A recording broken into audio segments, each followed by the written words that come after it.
नमस्कार दोस्तों, स्वागत है आपका आज के मुख्य समाचारों में। जी हां दोस्तों, आपको यहां पर देखने को मिलेंगी सुबह से लेकर शाम तक की तमाम बड़ी खबरें मुख्य समाचार ब्रेकिंग न्यूज अपडेट्स के रूप में। तो चलिए दोस्तों, जान लेते हैं आज की पहली खबर। शेख हसीना को पनाह देने वाले भारत को तोड़ दो, बांग्लादेश में कट्टरपंथी हुए बेकाबू, ढाका स्थित भारतीय हाई कमीशन को घेरा, एमईए हुआ लाल। जी हां दोस्तों, बांग्लादेश की राजधानी ढाका में आज अचानक माहौल गर्मा गया। भारतीय हाई कमीशन के पास कट्टरपंथियों ने जोरदार प्रदर्शन किया। जुलाई ओक्या नाम के संगठन ने भारत विरोधी मार्च निकाला। हजारों की भीड़ पूर्व प्रधानमंत्री शेख हसीना को भारत से वापस लाने की जिद पर अड़ी हुई है। प्रदर्शनकारियों के नारे लगाते हुए वीडियो सोशल मीडिया पर वायरल है। वीडियोज में भीड़ नारे लगा रही है। उनके नारे कुछ इस प्रकार से हैं: वह भारत जो हत्यारों को पनाह देता है उसे तोड़ दो, वह भारत जो शेख हसीना को पनाह देता है उसे तोड़ दो। ऐसे नारे सुनाई दे रहे हैं। दरअसल दोस्तों, ये लोग हाई कमीशन का घेराव करने निकले थे। प्रदर्शनकारियों ने दिल्ली और ढाका को लेकर जमकर नारेबाजी की।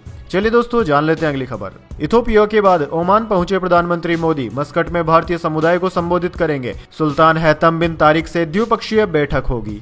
जी हां दोस्तों, प्रधानमंत्री नरेंद्र मोदी इथोपिया के बाद 2 दिन के दौरे पर ओमान पहुंचे हैं। एयरपोर्ट पर उनका औपचारिक स्वागत किया गया। इसके बाद दोस्तों, प्रधानमंत्री मोदी ने ओमान के रक्षा मामलों के उप प्रधानमंत्री सैयद शिहाब बिन तारिक अल सैयद से मुलाकात की। यह उनकी 3 देशों की यात्रा का तीसरा और आखिरी चरण है। वे 17 और 18 दिसंबर को ओमान में रहेंगे। चलिए दोस्तों, जान लेते हैं अगली बड़ी खबर। वीबीजी रामजी बिल पर लोकसभा में चर्चा। शिवराज सिंह चौहान बोले, ये गांधी जी के सपनों को साकार करने वाला बिल है।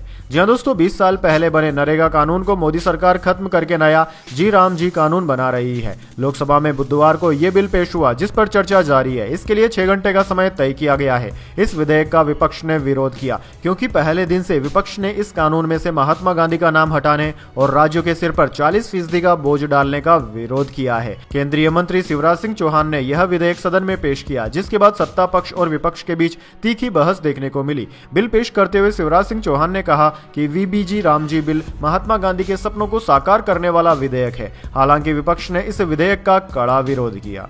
चलिए दोस्तों, जान लेते हैं अगली खबर। राहुल गांधी ने म्यूनिक में BMW प्लांट देखा, कहा भारत में मैन्युफैक्चरिंग में गिरावट आ रही। जर्मनी के 3 दिन के दौरे पर हैं राहुल गांधी।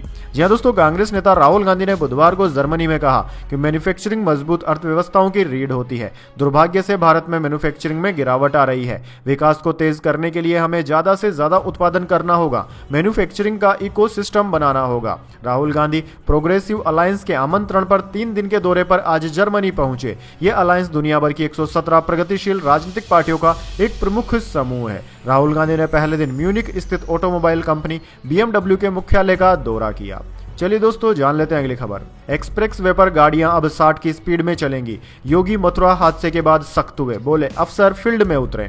जी हां दोस्तों, मथुरा हादसे के बाद सीएम योगी आदित्यनाथ एक्शन में है। यूपी में एक्सप्रेस वे पर गाड़ियों की स्पीड लिमिट तय कर दी गई है। अभी तक एक्सप्रेस वे पर बस और ट्रक ड्राइवरों को अधिकतम 120 किलोमीटर प्रति घंटे की स्पीड से चलने की परमिशन थी। अब इसे घटाकर 60 किमी प्रति घंटे तक कर दिया है। वहीं कार की स्पीड लिमिट 100 से घटाकर 80 किमी प्रति घंटे कर दी गई है। दरअसल दोस्तों, आगरा लखनऊ एक्सप्रेसवे, पूर्वांचल एक्सप्रेसवे और यमुना एक्सप्रेसवे के लिए ये नई व्यवस्था लागू की गई है। इससे अधिक स्पीड में चलने पर कार्रवाई होगी। वाहनों की स्पीड लिमिट अगले 2 महीने तक लागू रहेगी। चलिए दोस्तों, जान लेते हैं अगली खबर। मल्लिकार्जुन खड़गे बोले, नेशनल हेराल्ड केस सिर्फ बदले के लिए, गांधी परिवार को सताया जा रहा। कोर्ट का फैसला मोदी शाह के मुंह पर थप्पड़ है। जी हां दोस्तों, कांग्रेस अध्यक्ष मल्लिकार्जुन खड़गे ने बुधवार को नेशनल हेराल्ड मामले पर दिल्ली में प्रेस कॉन्फ्रेंस की। उन्होंने कोर्ट के फैसले का स्वागत करते हुए भाजपा सरकार पर तीखा हमला किया। खड़गे ने कहा कि नेशनल हेराल्ड केस सिर्फ राजनीतिक बदले की भावना से प्रेरित है। खड़गे ने कहा कि नेशनल हेराल्ड अखबार की स्थापना 1938 में स्वतंत्रता सेनानियों ने की थी, लेकिन ये लोग यानी कि भाजपा वाले सीबीआई और ईडी जैसी एजेंसियों का इस्तेमाल करके कांग्रेस नेताओं को बदनाम कर रहे हैं। खासकर गांधी परिवार को सताया जा रहा है। चलिए दोस्तों, जान लेते हैं अगली खबर। नहीं चाहिए ये पैसा, बंद करो टोल। दिल्ली एनसीआर में प्रदूषण पर एमसीडी को सुप्रीम कोर्ट ने लगाई फटकार। जी हां दोस्तों, दिल्ली एनसीआर में बढ़ती प्रदूषण की समस्या को देखते हुए सुप्रीम कोर्ट ने अहम सुझाव दिया। कोर्ट ने कहा कि अगले साल 1 अक्टूबर से 31 जनवरी तक एमसीडी टोल न रखने का प्रयास करे, क्योंकि टोल के दौरान लगने वाला जाम प्रदूषण की बड़ी वजह है। कोर्ट ने एमसीडी से कहा कि वह टोल बूथ शिफ्ट करे और 1 हफ्ते में इस पर विचार करके फैसला करे। कोर्ट ने national highways authority of India से भी कहा कि विकल्प के तौर पर वह टोल वसूल कर एमसीडी को हिस्सा देने पर विचार करें। कोर्ट ने इस दौरान एमसीडी को फटकार लगाई और कहा कि कल को पैसों के लिए आप कनॉट पैलेस में भी पैसा वसूलना शुरू कर देंगे। चलिए दोस्तों जान लेते हैं अगली खबर। डोनाल्ड ट्रंप ने 7 और देशों की नागरिकता प्रक्रिया रोकी, 15 देशों पर आंशिक बैन। अब तक 39 देश इस लिस्ट में शामिल हुए, एथलीट और राजनयिकों को छूट। जी हाँ दोस्तों, अमेरिका के राष्ट्रपति डोनाल्ड ट्रंप ने मंगलवार को 7 और देशों के लोगों के लिए अमेरिका आने पर पूरी तरह से बैन लगा दिया। इसके साथ ही फिलिस्तीनियों पर भी रोक लगा दी गई है। यह फैसला पिछले महीने व्हाइट हाउस के पास नेशनल गार्ड्स पर एक अफगान शरणार्थी की गोलीबारी के बाद लिया गया। दरअसल दोस्तों इसके साथ ही 15 दूसरे देशों पर आंशिक बैन भी लगाया गया है। डोनाल्ड ट्रंप ने मंगलवार को इसके लिए एक घोषणा पत्र पर हस्ताक्षर भी कर दिए। इससे अमेरिका आने पर पूर्ण या फिर आंशिक यात्रा प्रतिबंध लगाने वाले देशों की संख्या अब बढ़कर 39 हो गई है। 19 देशों पर पहले से ही यात्रा प्रतिबंध लागू है। चलिए दोस्तों जान लेते हैं अगली बड़ी खबर। भारत ने बांग्लादेश हाई कमिश्नर को तलब किया, ढाका में वीजा एप्लीकेशन सेंटर भी बंद। बांग्लादेशी नेता ने 7 भारतीय राज्यों को तोड़ने की धमकी दी थी।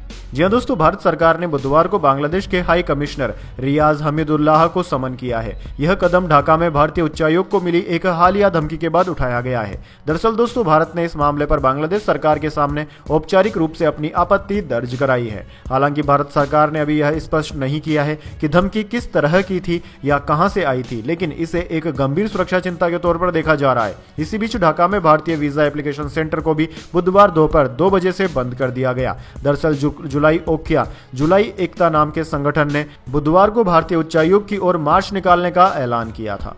चलिए दोस्तों जान लेते हैं अगली खबर। पाकिस्तान बोला, ऑस्ट्रेलिया आतंकी हमले पर हमें बेवजह बदनाम किया गया। यह भारत और इजराइल जैसे दुश्मनों की साजिश। यहां से सोशल मीडिया पर झूठ फैला। जी हां दोस्तों, पाकिस्तान ने कहा है कि ऑस्ट्रेलिया में आतंकी हमले को लेकर उन्हें बेवजह बदनाम किया गया। सूचना मंत्री अयातुल्लाह तरार ने इसे भारत और इजराइल जैसे दुश्मन देशों की साजिश बताया। बुधवार को मीडिया ब्रीफिंग में उन्होंने कहा कि हमलावर को पाकिस्तान से जोड़ने का मकसद देश की छवि को खराब करना था। उन्होंने कहा कि बिना किसी सबूत और दस्तावेज के पाकिस्तान पर आरोप लगाए गए। तरार ने आरोप लगाया कि इस झूठी खबर को खास तौर पर भारत और इजराइल में सोशल मीडिया और इलेक्ट्रॉनिक मीडिया के जरिए फैलाया गया है। चलिए दोस्तों जान लेते हैं अगली खबर। दिल्ली एनसीआर में BS4 से नीचे वाली कारों पर एक्शन की छूट। सुप्रीम कोर्ट ने अपने आदेश में किया बदलाव। जी हां दोस्तों, दिल्ली एनसीआर में बढ़ती वायु प्रदूषण की समस्या के बीच सुप्रीम कोर्ट ने BS4 से नीचे के वाहनों के खिलाफ कार्यवाही की अनुमति दे दी है। दिल्ली एनसीआर की बिगड़ती एयर क्वालिटी को देखते हुए सुप्रीम कोर्ट ने BS4 एमिएशन मानकों से नीचे वाले पुराने वाहनों के खिलाफ सख्त कदम उठाने की इजाजत दी है। दरअसल दोस्तों मुख्य न्यायाधीश सूर्यकांत की अध्यक्षता वाली 3 न्यायाधीशों की बेंच ने दिल्ली सरकार द्वारा दिए गए आदेशों में संशोधन की मांग के बाद यह फैसला सुनाया। दिल्ली सरकार ने अदालत में BS3 और उससे पुराने वाहनों के खिलाफ कार्यवाही की अनुमति मांगी थी, क्योंकि ये वाहन प्रदूषण के स्तर में ग्रोथ के लिए जिम्मेदार हैं। चलिए दोस्तों जान लेते हैं अगली खबर। गोवा अग्निकांड, लूथरा ब्रदर्स 5 दिन की पुलिस कस्टडी में। दिल्ली से आज गोवा लाया गया। 25 लोगों की मौत के बाद थाईलैंड भागे थे।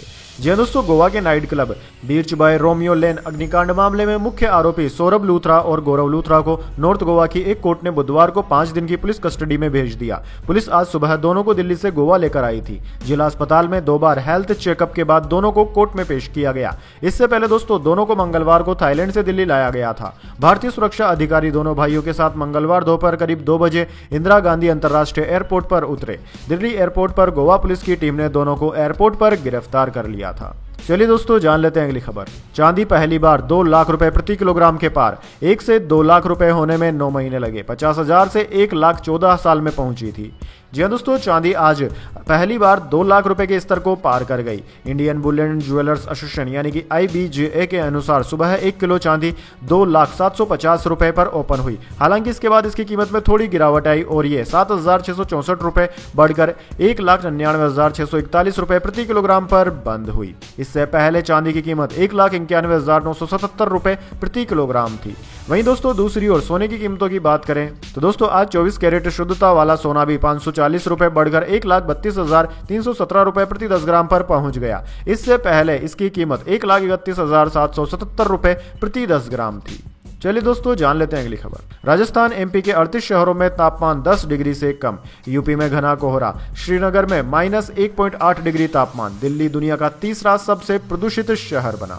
दरअसल दोस्तों इन दिनों उत्तर भारत और मध्य भारत के राज्यों में भीषण सर्दी का दौर चल रहा है। मध्य प्रदेश और राजस्थान में शीतलहर जैसे हालात हैं। दोनों राज्यों के 19 शहरों में मंगलवार को तापमान 10 डिग्री सेल्सियस से कम रिकॉर्ड हुआ। राजस्थान के गंगानगर और हनुमानगढ़ समेत कई जिलों में आज सुबह कोहरा छाया रहा। सीकर के फतेहपुर में न्यूनतम तापमान 4 डिग्री दर्ज किया गया। वहीं दोस्तों यूपी के 19 शहरों में आज शीतलहर के साथ घना कोहरा छाया रहा और उसकी बूंदें रिमझिम बारिश जैसी पड़ रही थी। लखनऊ, गोंडा, संभल, चंदौसी में विजिबिलिटी 0 रिकॉर्ड की गई। इसके अलावा दोस्तों दिल्ली में धुंध के कारण IGI एयरपोर्ट पर 10 फ्लाइट्स कैंसिल हो गई।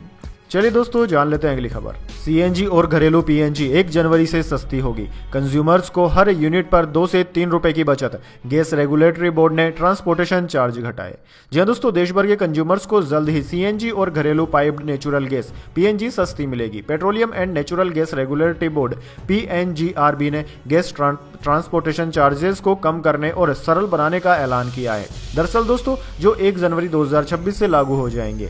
PNGRB मेंबर AK तिवारी ने कहा कि नई यूनिफाइड टैरिफ स्ट्रक्चर से अलग अलग राज्यों के कंज्यूमर्स को 2-3 रुपए प्रति यूनिट बचत होगी, जो कि स्टेट और टैक्स पर निर्भर करेगी। चलिए दोस्तों जान लेते हैं अगली खबर। 5 राज्यों और यूनियन टेरिटरीज में SIR की ड्राफ्ट वोटर लिस्ट जारी। 1 करोड़ से ज्यादा नाम कटे। ये कुल मतदाताओं का 7.6%। सबसे ज्यादा 58 लाख बंगाल में। दोस्तों चुनाव आयोग के कराए गए स्पेशल इंसेंटिव रिवीजन यानी कि SIR, सामान्य शब्दों में कहें तो वोटर वेरिफिकेशन के बाद मंगलवार को पश्चिम बंगाल, राजस्थान, गोवा, लक्षद्वीप और पुडुचेरी की ड्राफ्ट वोटर लिस्ट जारी की गई। इसमें कुल मतदाताओं की संख्याओं में 7.6% की कमी दर्ज की गई। आयोग के आंकड़ों के अनुसार 27 अक्टूबर को SIR की घोषणा के समय जहां इन राज्यों और केंद्र शासित प्रदेशों में 13.35 करोड़ मतदाता थे, वहीं ड्राफ्ट सूची में यह संख्या घटकर 12.33 करोड़ रह गई, यानी कि 1.02 करोड़ नाम हटाए गए हैं। बंगाल अकेले में 58,20,898 वोटरों के नाम काटने के लिए चिन्हित किए गए हैं। राजस्थान में 41.85 लाख और पुडुचेरी में 85,000 वोटर्स के नाम काटे गए हैं। इसके साथ ही घर घर जाकर जानकारी जुटाने का काम पूरा हो गया है। अब आगे दावा, आपत्ति और सुनवाई की प्रक्रिया शुरू होगी। चलिए दोस्तों जान लेते हैं इसके बाद अगली बड़ी खबर, लेकिन उससे पहले मेरी आपसे एक छोटी सी रिक्वेस्ट है। अगर दोस्तों आपको अभी तक हमारी न्यूज़ पसंद आई है तो इसे एक छोटा सा लाइक जरूर दीजिए। चलिए जान लेते हैं अगली खबर। सेंसेक्स 120 अंक गिरकर 84,560 पर बंद हुआ। निफ्टी 42 अंक लुढ़का। मीडिया, रियल्टी और कंज्यूमर ड्यूरेबल्स में गिरावट। जी हां दोस्तों, शेयर बाजार में 17 सितंबर को गिरावट देखने को मिली। सेंसेक्स आज 120 अंक गिरकर 84,560 पर बंद हुआ। वहीं निफ्टी में भी 42 अंकों की गिरावट रही और ये 25,819 के स्तर पर पहुंच गया। वहीं दोस्तों बात करें निफ्टी 50 के टॉप गेनर और टॉप लूजर स्टॉक्स की, तो दोस्तों आज के शेयर बाजार में निफ्टी 50 के टॉप गेनर्स में एयरटेल, टाइटन और टाटा कंज्यूमर रहे, जबकि निफ्टी 50 के टॉप लूजर्स में एक्सिस बैंक, जोमेटो और JSW स्टील रहे। चलिए दोस्तों जान लेते हैं अगली खबर। डिजिटल अरेस्ट पर सुप्रीम कोर्ट बोला पीड़ितों को मुआवजा मिले। केंद्र से कहा सभी एजेंसियों के साथ बैठक करें। बुजुर्ग दंपति की शिकायत पर सुनवाई की। जी हां दोस्तों, सुप्रीम कोर्ट ने डिजिटल अरेस्ट जैसे ऑनलाइन ठगी के मामलों में पीड़ितों को मुआवजा दिलाने के लिए केंद्र सरकार से ठोस कदम उठाने को कहा है।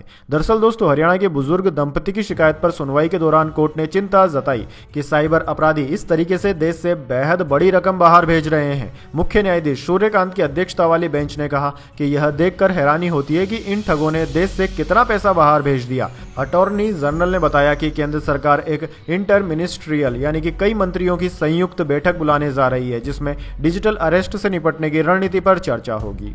चलिए दोस्तों जान लेते हैं अगली खबर। सामने आ रहा है असली चेहरा। हिजाब विवाद पर उमर अब्दुल्ला ने नीतीश कुमार को घेरा। महबूबा मुफ्ती पर भी किया तंज।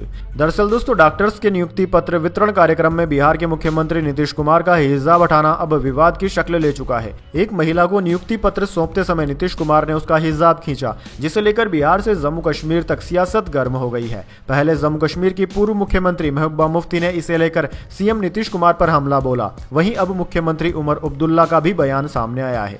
दरअसल दोस्तों सीएम उमर अब्दुल्ला ने नीतीश कुमार के हिजाब हटाने की कोशिश से जुड़े वायरल वीडियो पर कहा कि पहले नीतीश को एक सेकुलर नेता माना जाता था, लेकिन अब उसका असली चेहरा सामने आ रहा है। उन्होंने कहा कि अगर मुख्यमंत्री नीतीश को हिजाब लगाए महिला को ज्वाइनिंग लेटर नहीं देना था तो वह उसे एक तरफ कर देते। जम्मू कश्मीर के मुख्यमंत्री ने कहा कि इस तरह से सार्वजनिक मंच पर किसी को अपमानित करना ठीक नहीं है। चलिए दोस्तों जान लेते हैं अगली खबर। अब्दुल कलाम की जगह भाजपा वाजपेयी को राष्ट्रपति बनाना चाहती थी। किताब में दावा, बीजेपी ने अटल जी से कहा था आप आडवाणी जी को प्रधानमंत्री बनने दीजिए। जी हाँ दोस्तों, भारत के 11वें राष्ट्रपति के लिए भाजपा ने साल 2002 में डॉक्टर एपीजे अब्दुल कलाम से पहले तत्कालीन प्रधानमंत्री अटल बिहारी वाजपेयी को राष्ट्रपति पद ऑफर किया था।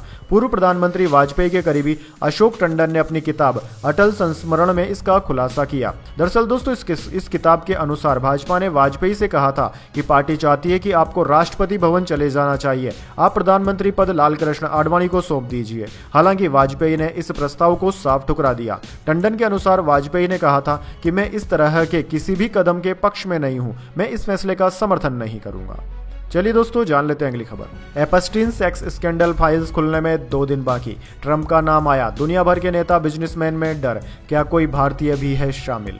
दरअसल दोस्तों ट्रंप प्रशासन 19 दिसंबर को कुख्यात यौन अपराधी जेफरी एपस्टीन से जुड़े दशकों पुराने सरकारी रिकॉर्ड सार्वजनिक कर सकता है। इस दौरान एपस्टीन केस से जुड़े सभी ईमेल, तस्वीरें और डॉक्यूमेंट्स पब्लिक होंगे। इसका मकसद एपस्टीन के पूरे नेटवर्क की सच्चाई सामने लाना है। दरअसल दोस्तों आरोप है कि इस नेटवर्क में नाबालिग लड़कियों का शोषण हुआ और दुनिया के कई बेहद ताकतवर लोग इससे जुड़े थे। इससे पहले इस केस से जुड़ी 19 तस्वीरें 12 दिसंबर को पब्लिक हुई थी, जिनमें 3 तस्वीरें डोनाल्ड ट्रंप की है। इसके अलावा पूर्व राष्ट्रपति बिल क्लिंटन, अरबपति बिल गेट्स जैसे बड़ी हस्तियों की तस्वीरें भी सार्वजनिक हुई।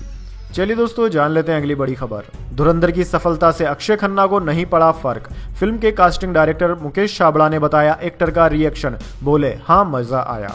जी हाँ दोस्तों, आदित्य धर की फिल्म धुरंधर रिलीज के बाद से ही सुर्खियों में बनी हुई है। फिल्म के हर एक पहलू पर लोग बात कर रहे हैं। फिल्म की स्टार कास्ट और उनकी एक्टिंग को काफी सराहना मिली है, खास करके फिल्म में नेगेटिव किरदार निभा रहे अक्षय खन्ना की एक्टिंग को। धुरंधर की कास्टिंग करने वाले फेमस डायरेक्टर मुकेश छाबड़ा ने अपने हालिया इंटरव्यू में अक्षय खन्ना और फिल्म की सफलता पर उनके रिएक्शन के बारे में बताया। मिस मालिनी को दिए इंटरव्यू में मुकेश ने अक्षय को उनके परफॉर्मेंस के लिए जमकर सराहा। उन्होंने कहा कि अक्षय खन्ना एक ऐसे अभिनेता हैं, उनकी एक्टिंग इतनी खास है कि वो कभी भी नकल की हुई नहीं लगती। वो जो कुछ भी कहते हैं उसमें अपना अनोखा अंदाज होता है और इतनी कुशलता से कहते हैं कि आप उनसे प्यार करने से खुद को रोक नहीं पाते।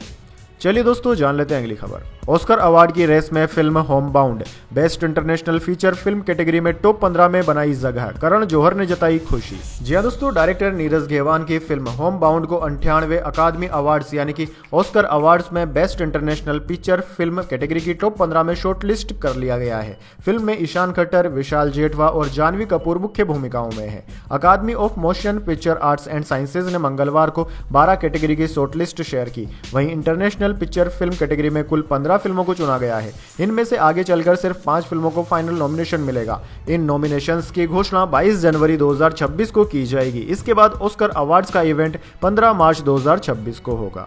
चलिए दोस्तों जान लेते हैं अगली बड़ी खबर। 1 जनवरी को लॉन्च हो रहा है भारत टैक्सी ऐप। ओला उबर को मिलेगी टक्कर, पीक आवर्स में किराया नहीं बढ़ेगा, ड्राइवर्स को ज्यादा कमाई। जी हाँ दोस्तों, नए साल यानी कि 1 जनवरी 2026 से भारत टैक्सी ऐप लॉन्च हो रहा है। ये सरकारी सपोर्ट वाला ऐप है जो पैसेंजर्स और ड्राइवर्स दोनों के लिए फायदेमंद होगा। ऐप में ऑटो रिक्शा, कार और बाइक की सर्विस उपलब्ध होगी। यूजर्स अपनी जरूरत के हिसाब से ऑप्शन चुन सकेंगे। ओला और उबर जैसे ऐप्स में पीक आवर्स में किराया अचानक बढ़ जाता है, जिससे पैसेंजर्स परेशान होते हैं। अब दोस्तों भारत टैक्सी ऐप में ऐसा नहीं होगा। किराया स्थिर रखने की कोशिश की जाएगी। ये ऐप सरकारी पहल का हिस्सा है, इसलिए पैसेंजर्स को सस्ती और भरोसेमंद सर्विस मिल सकती है। चलिए दोस्तों जान लेते हैं अगली बड़ी खबर। वरुण चक्रवर्ती भारत के हाईएस्ट रेटिंग वाले बॉलर बने, 818 पॉइंट्स हासिल किए। रोहित शर्मा और विराट कोहली वनडे रैंकिंग में टॉप 2 पर बरकरार। जी हां दोस्तों, वरुण चक्रवर्ती T20 रैंकिंग में 818 रेटिंग पॉइंट्स के साथ भारत के सबसे ज्यादा रेटिंग पाने वाले गेंदबाज बन गए हैं। बुधवार को जारी वनडे रैंकिंग में रोहित शर्मा और विराट कोहली पहले और दूसरे स्थान पर बरकरार हैं। 34 साल के वरुण इस साल सितंबर में पहली बार बॉलर्स रैंकिंग में टॉप पर पहुंचे थे। शानदार फॉर्म में चल रहे वरुण ने हाल ही में साउथ अफ्रीका के खिलाफ तीसरे मैच में 2 विकेट लेकर भारत के लिए T20 में 50 विकेट भी पूरे कर लिए और वे ये उपलब्धि हासिल करने वाले दूसरे सबसे तेज भारतीय गेंदबाज बने हैं। चलिए जान लेते हैं अगली बड़ी खबर। दिल्ली में पोल्यूशन, 50% एम्प्लॉइज को वर्क फ्रॉम होम अनिवार्य। सभी दफ्तरों में सिर्फ आधे कर्मचारी जाएंगे। मजदूरों को 10,000 रुपए मुआवजा और सख्त होंगे नियम। जी हाँ दोस्तों, दिल्ली में जानलेवा प्रदूषण के चलते भाजपा सरकार ने बुधवार को सभी सरकारी और प्राइवेट दफ्तरों में 50% कर्मचारियों के लिए वर्क फ्रॉम होम नियम लागू कर दिया है। यानी कि अब सभी दफ्तरों में सिर्फ आधे कर्मचारी जाएंगे, आधे कर्मचारी घर से काम करेंगे। दिल्ली के श्रम मंत्री कपिल मिश्रा ने बुधवार को प्रेस कॉन्फ्रेंस में बताया कि यह नियम गुरुवार से लागू होंगे। कुछ सेक्टरों जैसे कि health care, fire service, jail प्रशासन, पब्लिक ट्रांसपोर्ट, डिजास्टर मैनेजमेंट जैसे जरूरी सेवाएं देने वाली संस्थाओं को नियम से छूट दी गई है। तो दोस्तों यह थी आज की तमाम बड़ी खबरें। इसके बाद दोस्तों बारी आती है आज के माइंड क्यूज क्वेश्चन की। जी हाँ दोस्तों, एक आसान से सवाल का जवाब देकर आप जीत सकते हैं एक सरप्राइज गिफ्ट हमारे यूट्यूब चैनल की ओर से। तो दोस्तों आज का सवाल आपकी स्क्रीन पर आ चुका है। मनुष्य के पास किडनियों की संख्या कितनी है? जी हाँ दोस्तों, अगर आप जानते हैं कि मनुष्य के शरीर में कितनी किडनियां होती है तो जल्दी से वह संख्या कमेंट बॉक्स में लिख दीजिए। अगर दोस्तों आपका जवाब होता है एकदम सही और आप चुन जाते हैं लकी विजेता के रूप में, तो आपको मिल सकता है एक सरप्राइज गिफ्ट हमारे यूट्यूब चैनल की ओर से। तो दोस्तों जल्दी से अपना उत्तर कमेंट बॉक्स में लिख दीजिए, वीडियो को लाइक कर लीजिए और चैनल को सब्सक्राइब करके बेल आइकन भी दबा लीजिए। धन्यवाद। वंदे मातरम। जय हिंद, जय भारत।